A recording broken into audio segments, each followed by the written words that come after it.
Well, hi, I'm Matt, and I'm here with Jacob Bouvier, Young Adults and Groups Pastor. Hey, Jacob. Howdy. Good to be here. Good to be here with Texan. you today. Oh, well, that's offensive. We should start the podcast over. You're already making fun of Texas. We're like 30 seconds in.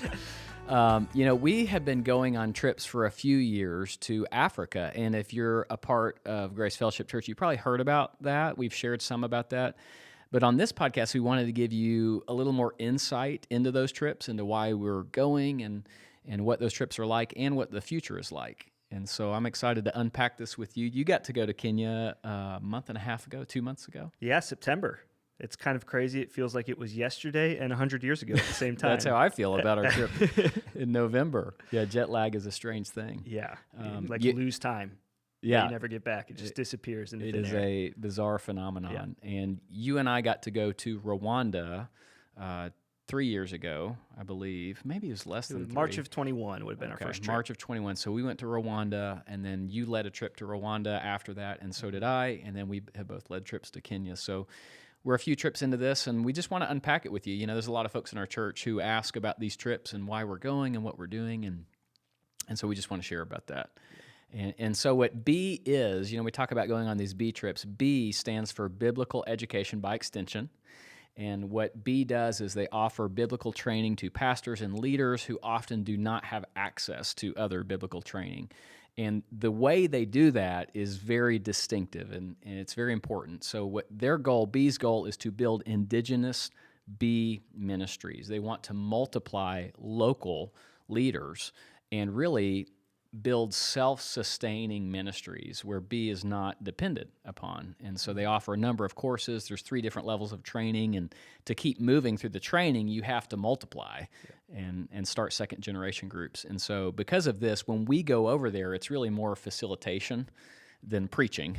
It's interactive learning. It's really trying to equip these pastors and leaders as they try to equip others. Right. Is that accurate? Yeah, exactly. I think, and that's what we knew going in. I think this last trip, it became more evident to me how much B is also in efforts to make it locally sustained and indigenous B ministries. Yeah. They're trying to lift these communities out of poverty because it is hard to afford the resources, even that they use during just this the printed training. materials. Yeah, exactly. Yeah, just the printed materials to go through this training and then to multiply, and then for those multiplied groups to multiply. Right. It's very expensive to them. So part of B's long-term problem solving is how do we help these pastors also become business owners, farmers, ways that they can utilize the agriculture in order to make a little bit of a living and to help provide resources for their community and the groups that are multiplying.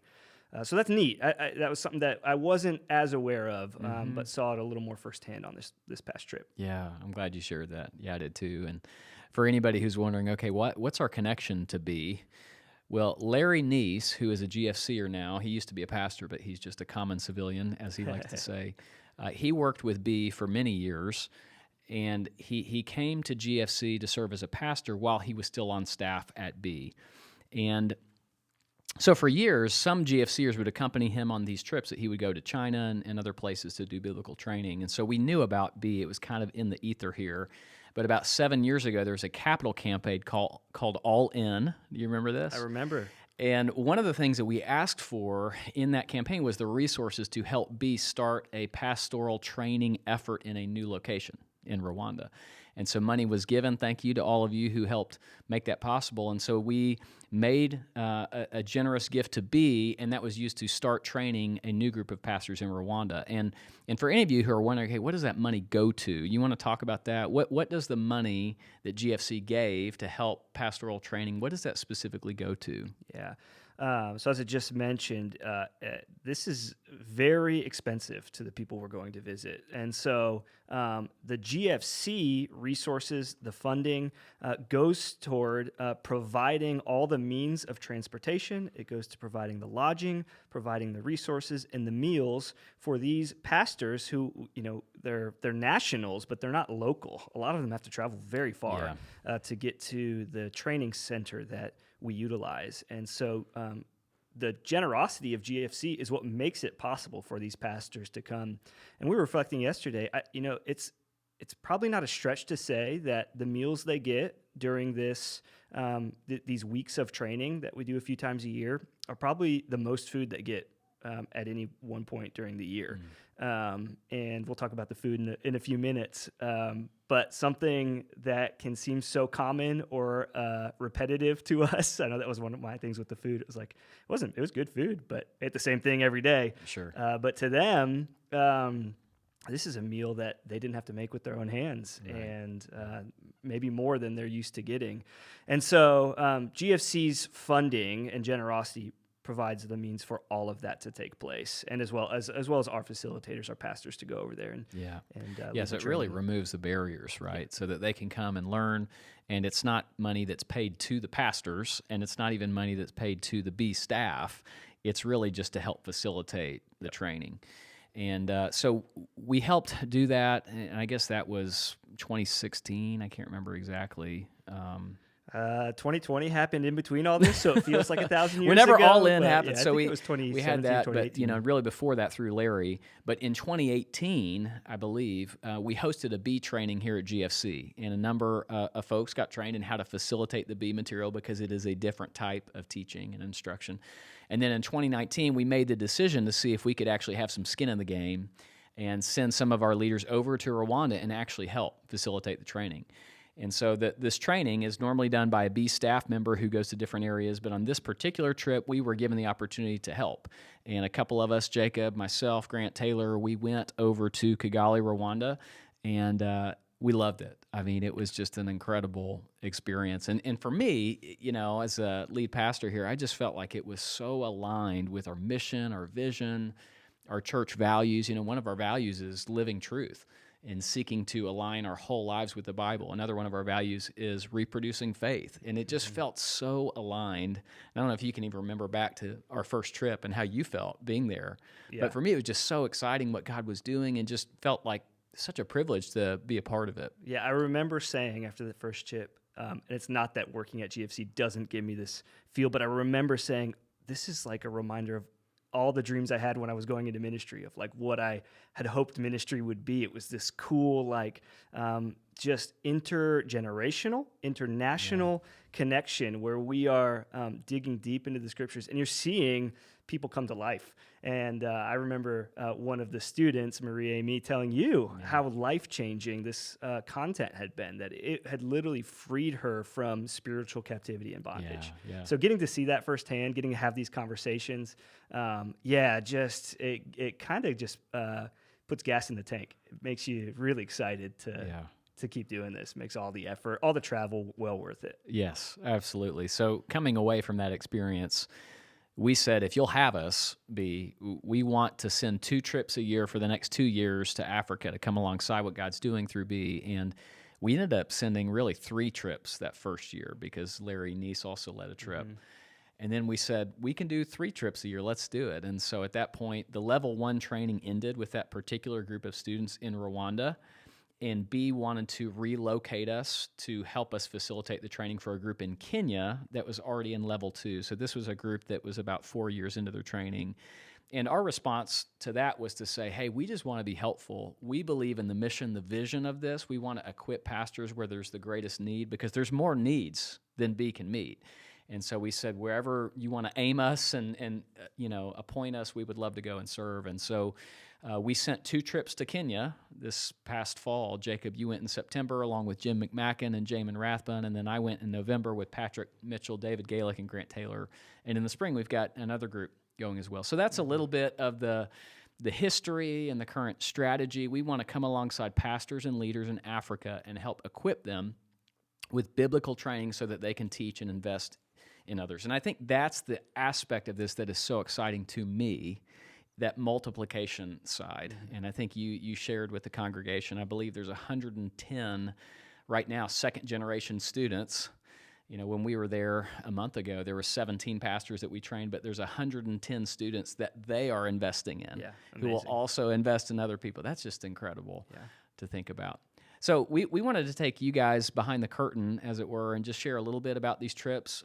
You have a question to get us started, or anything you think would be good to lead off with? Well, we can start. We can move into. We can start in sincere, and we'll move into the silly as we go on. But I just think a question for you, Matt, as a pastor, if when you get the chance to go into another culture, cross-cultural context, what does it mean to you to get to study Scripture with other pastors in the global context? How did that experience shape you? Wow, I think it's powerful. I mean, to me, and you mentioned this earlier, it reminds you of why you love what you get to do, why I love what I get to do. Going through seminary, a big part of that was my passion for the Bible, to learn it, to know it, to be able to teach other people. And I think when you get to do something like this, you see a few things. One, you see God's Word truly is transformational. It changes lives. It gives people freedom. You mentioned Marie Amy.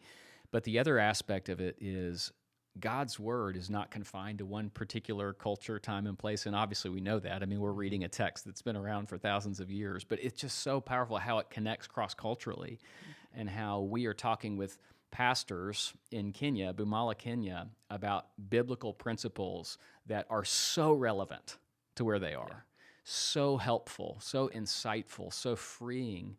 And I'm experiencing that too here in Johnson City, Tennessee. So there's a number of things. And then I think for me, honestly, just personally, one of the things I always feel coming back from these trips is just an immense amount of gratitude, because there are so many challenges. I mean, don't get me wrong, there's challenges to pastoring anywhere, and there are challenges here, but there are so many challenges that these leaders face that I don't.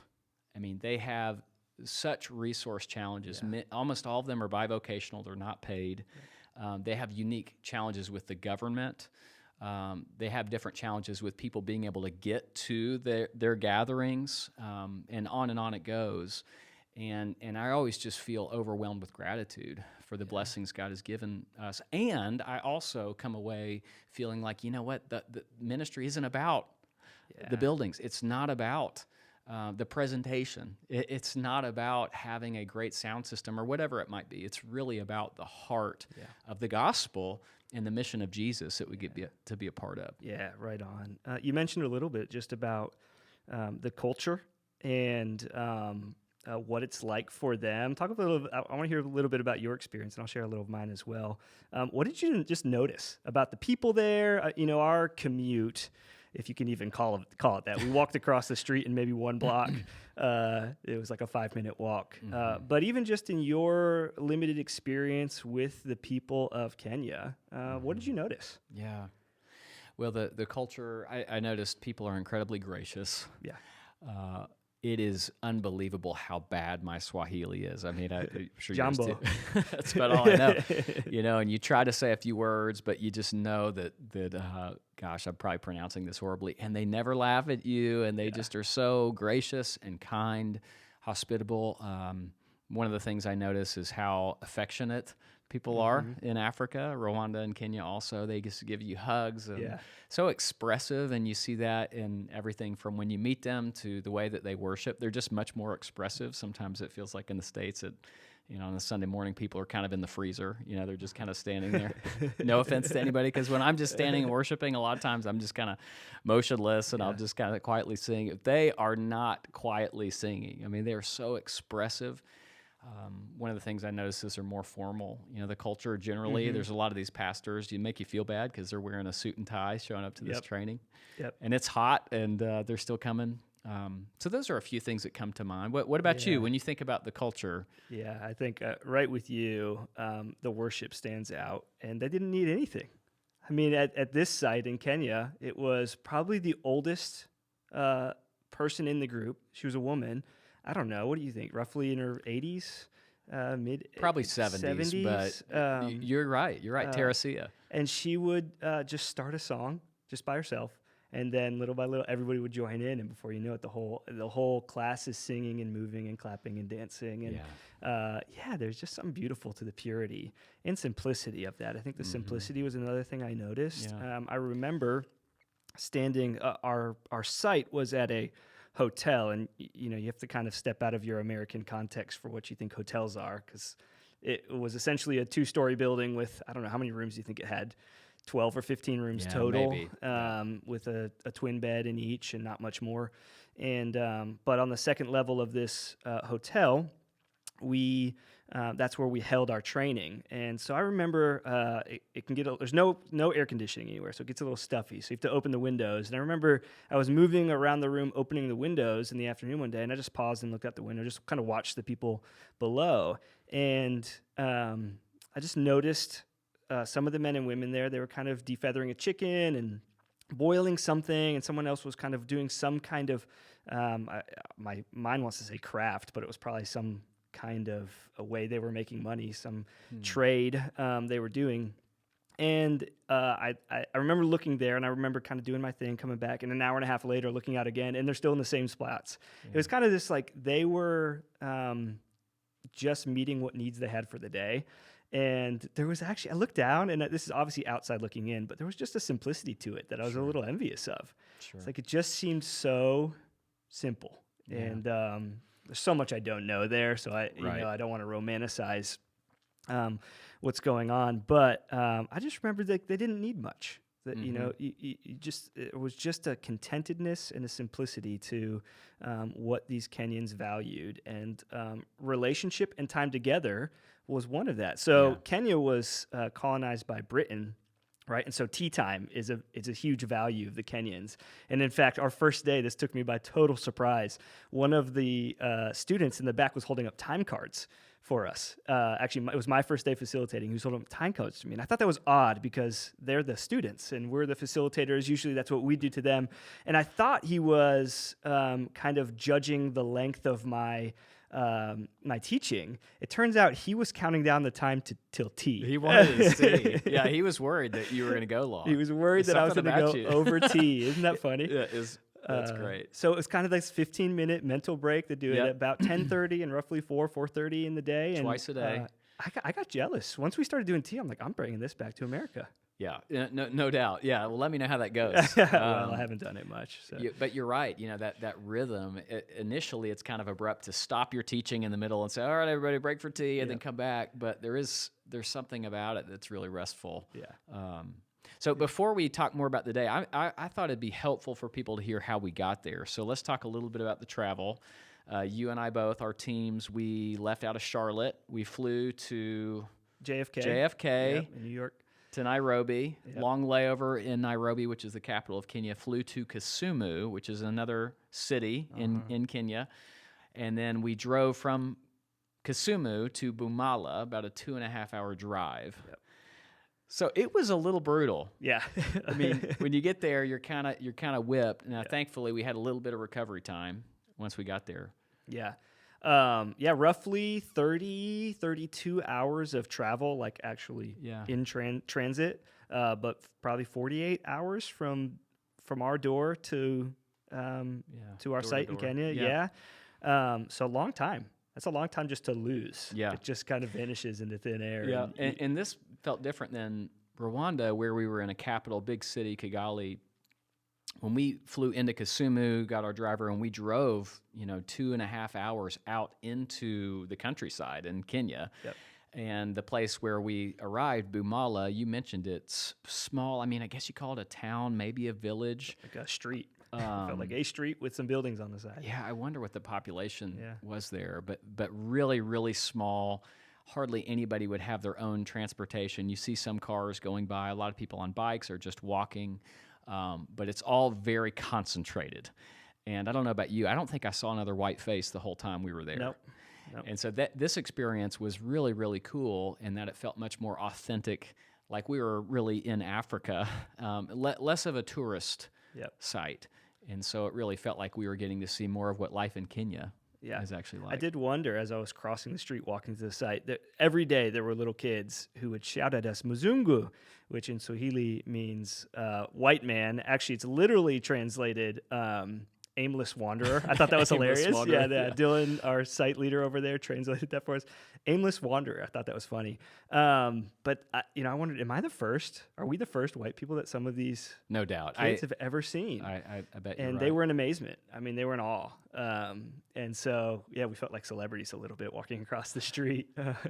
So, yeah, very, very unique. Yes, very unique. And then, like you said, we would go, basically, we'd wake up at our hotel, which was, again, it was not what we think of as a hotel, but it was nicer than the place where we did the training. And we would get up, we would go across the street and eat breakfast, lunch, and dinner at this place where we train the students. And then in between breakfast and dinner is just a whole lot of biblical training and some tea. Yeah, that's about right. Tell me a little bit about your experience with the food. What did you think the food was like over Well, there? everybody who knows me knows I am the least picky eater ever. I pretty much least eat. picky. Yeah. I just eat anything in front of me.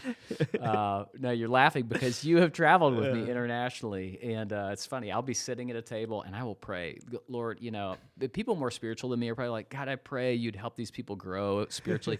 My prayers are like, Lord, help me eat this food and be grateful and be joyful. But the food here, it was good. It was good, It was right? tasty, It was, yeah, it was different. We had ugali, which you learned about what that was. It's basically a corn-based potato. It's kind of like a big, dense dumpling. Yeah, It's kind yeah, of the it's a good way to idea, say it. made out of maize, which is like a white corn. Yeah. And it's made into this dumpling, and it's kind of tasteless. It doesn't have a lot Right. of taste. Not a lot of flavor. But it fills you up. Yes. And so you use it as kind of a utensil to actually like scoop up the other food, because we didn't eat with utensils. That's right. At least dinners never ate with utensils, only our hands. And so you kind of use this ugali to scoop up the other food and eat it, and it's kind of what was filling. Yes. And they were so gracious. I mean, I don't know about your team. We rarely would just finish everything on our plate, and it was just a lot of food. I was amazed at how much food some of these students could put away. But I'll just say I wasn't the best eater and I wasn't the worst. Okay. And that's all I'm going to say. We're not going to name any names. I'm not going to name any names. David Galick did an amazing job, though. He was the best. And it was funny, by the end of the week, the folks who were serving us their food, they actually told me, they said, "You are the best. You are the best." So he gets the crown for sweet. best eater. Oh, that's really fun. Let's talk about the biblical training for a minute. Just what does that day look like, and we can talk a little bit about what our groups taught. So what was the subject for you guys, and what that looked like? We were teaching 1 Peter. Just the book of 1 Peter. 1 Peter, and the times that I've been. That's right. Yeah. And so most of the times, your week was a little bit different. Most of the classes are a book of the Bible, and you're really working through the whole book, verse by verse, and you're looking at the themes. It's really a deep inductive Bible study dive, and that's kind of what you're doing. And so we worked it through it, and basically you have Monday to Thursday that you're doing instruction, and again, it's very interactive. There's lots of participation, lots of different assignments. By the end of the week, there's paper all over the wall because you have chart paper as you're teaching, and you'll write things on it, and then you'll have the students write things, or you'll pass it out and say, "Hey, draw a picture of what this would look like," and then you'll just tape it to the walls. And so it's kind of neat. By the end of the week, there's just paper everywhere with all of these different biblical truths and themes. But that's Monday to Thursday, and then Friday, there's the exam.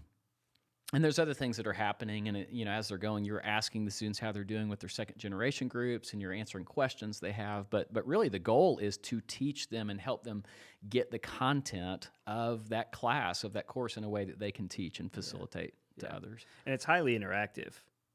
We're taught in B's official facilitation training to roughly talk 30% of the time and have students talk 70% of the time. So it's highly interactive, and a lot of small group assignments, a lot of, like you said, artistic assignments, a lot of, I have a suspicion that a lot of elementary or middle school teachers would be great.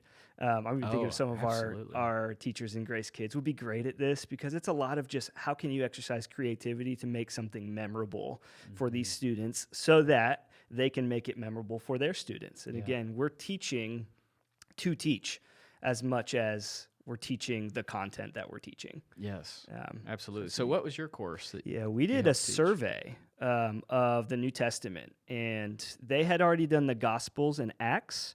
But we picked up in Romans and did most every book through the end of the New Testament. So that was a whirlwind. No big deal. Yeah. I had Revelation, Matt. How do I do Revelation in 45 minutes? Gosh, I have no idea. I'm glad I didn't have that assignment. I'd be curious how you did it. It was fun. It was a fun challenge. We had some artwork. Okay. We're trying to visualize John's vision there in Revelation. It was quite fun to see the artistry that came out of it. 45 minutes. That's impressive. But yeah, we did the entire New Testament, and that was a challenge to boil down at each book in the New Testament to its big idea in a way that was memorable. That was a real challenge for me. I think preachers are kind of notorious for always talking too long about one thing. So to like keep the momentum forward, well, it was challenging, but our team did a great job. Jim and Jamin and our B contact, Lynn, over there. We had a great team, and they did a phenomenal job. Yeah, that's great. And the students, as we're facilitating, as you said, highly interactive. Just a few comments on them. Not only are the students, most of them are older than you, probably older than me. Also, very not only warm, friendly, gracious, but just humble, teachable, eager to learn. It's really convicting. You see the tops of their heads constantly because these pastors, they're listening and they're taking notes. They're basically kneeled over, taking notes so that they can pass on what they're learning to other people. And just as one, example, they are sharp. I mean, they know their stuff, right? I mean, we were teaching, one of the sessions I had, it was talking about Job and unjust suffering, and I talked about Satan's origin. Where did he come from? Was Satan his original name? No.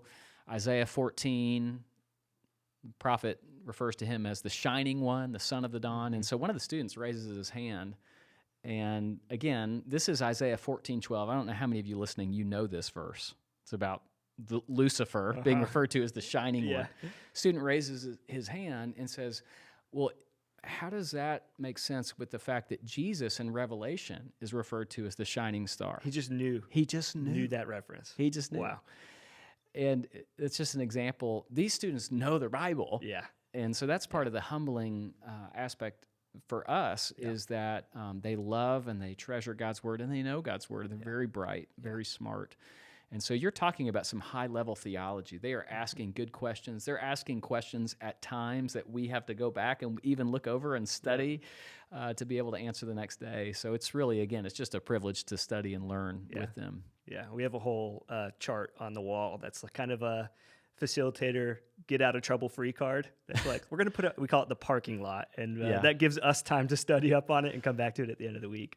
Yes. This is a funny, funny Any big takeaways? I'll share, just one for me from the class. I think for the students, one of the most helpful aspects of 1 Peter is that 1 Peter is all about suffering. It's about persecution, which is incredibly humbling to talk about. There is persecution in Kenya. A lot of these pastors don't experience it severely where they're from, but there's parts of Kenya, especially along the coast, close to Somalia, where Christians are being killed for their faith. I mean, it's happening in their country. And again, it's just so humbling to talk about it. But one of the big things that we dove into in the week was suffering and how there's different kinds of suffering. There's general suffering that everybody experiences. There's societal suffering, and then there's deserved suffering, where if you speed and you get a ticket, well, that's your fault. But then there's also Christian suffering, persecution. And the reason why that is significant is it's so common in Africa for there to be a little bit of a prosperity gospel, a feeling of, if you're faithful to God, if you do the right things, then you'll be blessed. And part of what this course in 1 Peter does is it dismantles that and disassembles that and says, no, that's actually not true. Sometimes we are blessed materially or, with a good life if we do the right thing, but not always. And Job is the case study, this righteous man who suffered unjustly. And then 1 Peter is going to say, no, this is Jesus. Jesus suffered unjustly, and you are called to follow in his footsteps. And so this is such a impactful concept, I think, for these pastors in Africa to realize, okay, if I have a bad harvest or if something is going wrong in my family medically, it's not a sign that I've done something wrong. If somebody in my church is struggling, it's not because they've done something wrong. We live in a broken world. And yet, when we do suffer for our faith, for our allegiance to Jesus, how can we suffer well? How can we, like Jesus, entrust ourselves to him who judges justly? And so anyway, I think some of that is just really helpful. And just to encourage all of you who are part of GFC, through your generosity and even through allowing some of us to go and help with this biblical training, we are helping these pastors experience a greater level of freedom and peace in their pastoral ministry and their teaching. It's so important. Yeah. Yeah, I think what's cool about what I got to do in the survey was, take Peter as a case study, right? First Peter, which was written, I think, AD 64, so roughly 30 years after the death and resurrection of Jesus, and a fire has just taken place, or hasn't even taken place yet. It's on the horizon. There's a big fire in Rome about to take place that's going to get pinned. Nero is going to pin that fire on the Christians, and so Peter writes the letter before that happens. But you can just see how God was providing this kind of provision, even in this letter to these churches, about the suffering of sorts that they're going to endure within 6 months to a year after reading it. But it's cool to see the transformation. What was cool about my course is to see the Peter of the Gospels, right? The same guy who's like reckless and cuts off a guard's ear and sinks in the water. And he's kind of like the case study for our up and down discipleship to Jesus. And you see just his boldness and his courage and his confidence in a letter like First Peter and Second Peter as well. And the growth of these people, it kind of just takes, we had a map and a timeline of all these New Testament books, where they were written, who they were written to, at what point in history they were written. And so it was cool. It kind of pulls it out of this.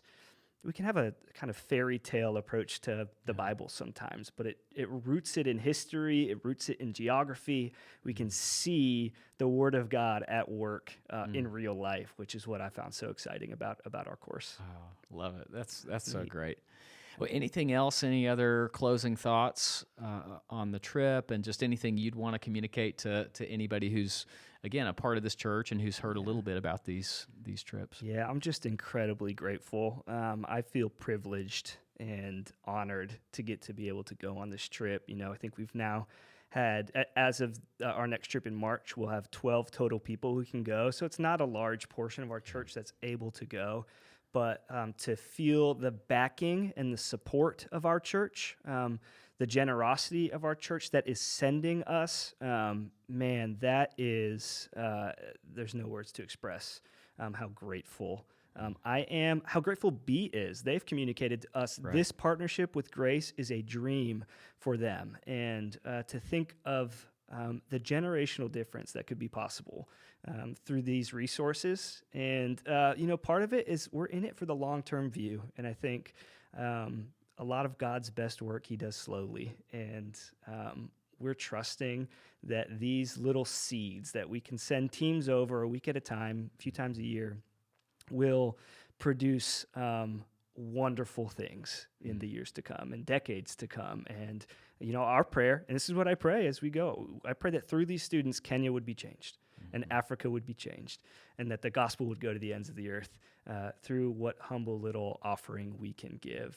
And so God's using it, and I'm just grateful to be a part of a church that believes in this and is doing it. So I'm thankful. Me too. And I would just add, part of the impact and the fruit of this is the life change in us as we go. And again, that's the privilege that we have, and it's a sacrifice for our families, but for all of those who've gotten to go on these trips and will get to go, there is an investment in those people who are traveling, and there's a part of God's activity, his redemptive outworking of his plan and for the world that you see when you go on a trip like this. It's impossible to get anywhere else. And so part of my prayer is not just for Kenya too, it's even for GFC, that would we continue to be changed, and would God use not just this, would God use everything we're doing with global outreach to change us and make us more into the people he wants us to be, who have his heart. And so I just want to share quickly, for those of you who do have a desire to be a part of what God is doing around the world. At GFC, there's a few different ways to get involved. One of those is to do local international ministry. So this last year we began, Benjamin Cassoni, our global outreach coordinator, has helped lead this effort, but we began being much more intentional with some of the international students who live in Johnson City. It's like the world who's come here. And so there's some great things, great ways to get involved with that. And then also there's strategic partnerships that we have with different global partners. You can read about those different partners on the website. And then there's trips. And so this next year, there's a couple different trip opportunities for folks. COVID pushed pause and halted a lot of what we were trying to do, but now we're able to go. And so there's a couple different trips that you'll be hearing more about. But you can learn about all of that stuff at gfcnow.com/outreach. There are opportunities for you to get involved locally and globally. And we would love to know what you thought about this podcast.